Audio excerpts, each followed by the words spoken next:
یہ سراسر بےہودگی ہے اور کیا نام ہے بدتمیزی ہے، اور وہ شخص جو جس کا کرمنل ریکارڈ ہے وہ اس طریقے سے کورٹ میں جا رہا ہے اور اس کو کورٹ ایکسپٹ کر رہی ہے، کہیں نہ کہیں یہ چنتا کا وشے ہے۔ اس امن کو متاثر کرنے کے لیے اس طریقے کی ایک سوچی سمجھی سازش ہے۔ مسلمانوں کے لیے اس سے بڑی خانقاہ، اس سے بڑی جگہ نہیں ہو سکتی۔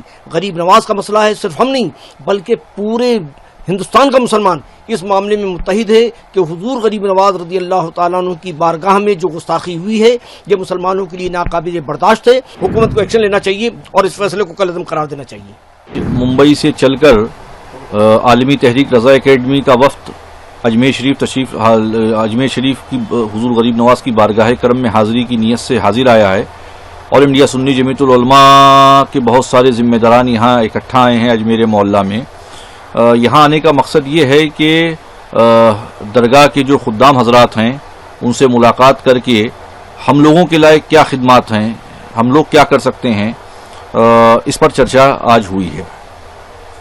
رضا اکیڈمی کچھ کر رہی ہے اس پورے معاملے کو؟ رضا اکیڈمی نے کل سرزمین ممبئی میں ایک بہت بڑا احتجاج درج کرایا، اور اس کے سربراہ جو تھے علامہ سعید نوری صاحب نے، انہوں نے کہا کہ وہ شخص جس پر 18 کیسز ہیں، کرمنل کیسز ہیں، وہ ملک کے امن و امان کو خراب کرنے کے لیے اجمیر معلیٰ کی اور سلطان الہند عطائے رسول خواجہ معین الدین چشتی حسن سنجری حضور غریب نواز کی بارگاہ کرم میں جو ہے جس طریقے سے یہاں پیٹیشن اس نے دائر کیا، کہیں نہ کہیں اس کا مقصد یہ ہے کہ ملک کے امن و امان کو غارت کرنا، ملک کے امن و امان کو خراب کرنا۔ وہ شخص جس پہ 18 کیسز ہیں وہ اس طریقے کا اگر قدم اٹھاتا ہے تو اس سے صاف ظاہر ہے کہ وہ ملک میں جو قومی یکجہتی کا ماحول ہے، ہندو مسلم بھائی چارے کا جو ماحول ہے، اور حضور غریب نواز کا دربار جو ہندو مسلم سکھ عیسائی سب کے لیے گہوارۂ امن ہے، اس امن کو متاثر کرنے کے لیے اس طریقے کی ایک سوچی سمجھی سازش ہے جس کا حصہ وہ بنے ہوئے ہیں۔ بار بار درگاہوں کو ہی نشانہ بنایا جا رہا ہے۔ درگاہیں جو ہیں وہ امن و امان کا گہوارہ ہیں۔ قومی یکجہتی اگر آپ کو دیکھنی ہے، ہندو مسلم سکھ عیسائی کی ایکتا اگر آپ کو دیکھنی ہے تو وہ درگاہوں پہ دیکھنے کو ملتی ہے۔ تو اس ایکتا کو ختم کرنے کے لیے، ملک میں نفرت اور عداوت کے ماحول کو عام کرنے کے لیے، ملک کی بھائی چارگی کو توڑنے کے لیے درگاہوں پر اس طریقے کے حملے ہو رہے ہیں۔ جس کتاب کا حوالہ دیا جا رہا ہے وہ اتہاس کار بھی نہیں ہے، لیکھک ہے، ان کی کتاب کا حوالہ دے کے کورٹ میں پٹیشن لگائی جاتی ہے۔ دیکھیے یہ سراسر بےہودگی ہے اور کیا نام ہے بدتمیزی ہے، اور وہ شخص جو جس کا کرمنل ریکارڈ ہے وہ اس طریقے سے کورٹ میں جا رہا ہے اور اس کو کورٹ ایکسپٹ کر رہی ہے، کہیں نہ کہیں یہ چنتا کا وشے ہے۔ حضور غریب نواز کا ایسا آستانہ ہے کہ یہاں پر ہندو مسلم سکھ عیسائی تمام مذاہب کے لوگ کثیر تعداد میں آتے ہیں اور وہ فیض یاب بھی ہوتے ہیں، اس لیے وہ برابر اپنی حاضری یہاں پر درج کرواتے ہیں۔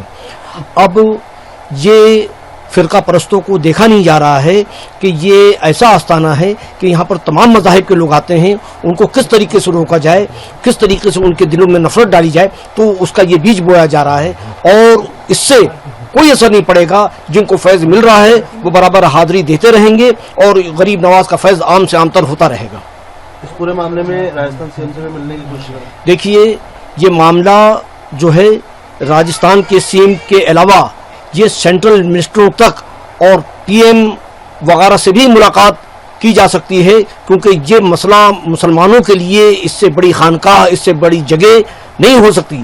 غریب نواز کا مسئلہ ہے، صرف ہم نہیں بلکہ پورے ہندوستان کا مسلمان اس معاملے میں متحد ہے کہ حضور غریب نواز رضی اللہ تعالیٰ عنہ کی بارگاہ میں جو گستاخی ہوئی ہے یہ مسلمانوں کے لیے ناقابل برداشت ہے، اور ہم اس سلسلے میں جہاں پر بھی جانا پڑے گا وہاں پر جائیں گے۔ کہ دیش کے پی ایم کو اس میں دخل دینی چاہیے؟ بالکل ان کو دینا چاہیے۔ یہ جس طریقے سے کارروائی شروع ہوئی ہے، ایک چھوٹی کوڈ میں جا کر اتنا بڑا فیصلہ ہو رہا ہے، اس سے بہت سخت ناراضگی ہے، اور یہ ناقابل قبول، ناقابل برداشت ہے، اور سب حضور غریب نواز کے کروڑوں ماننے والوں کی دل آزاری سے ہوئی ہے، اور اس سلسلے میں نہیں معلوم کتنی بڑی بڑی تحریکیں چلائی جا سکتی ہیں کہ یہ معاملات جو ہے فوراً قلعدم قرار دیں۔ کیا لگتا ہے 20 تاریخ کو فیصلہ آنا ہے؟ اگر سروے کا فیصلہ آ جاتا ہے تو کیا رخ رہے گا آپ لوگوں کا؟ اس سے پہلے حکومت کو چاہیے کہ اس کو کالعدم قرار دے اور اس پر کسی قسم کی کوئی کارروائی نہ ہو. یہ حکومت کو چاہیے کہ وہ مداخلت کرے. حکومت اگر اس کو 20 تاریخ تک کا بھی انتظار کر رہی ہے تو اس کا مطلب یہ ہے کہ وہ لوگوں کو شر پسندوں کو موقع دے رہی ہے کہ وہاں تک جائے. اس کو آج ہی ان کو حکومت کو ایکشن لینا چاہیے اور اس فیصلے کو کالعدم قرار دینا چاہیے.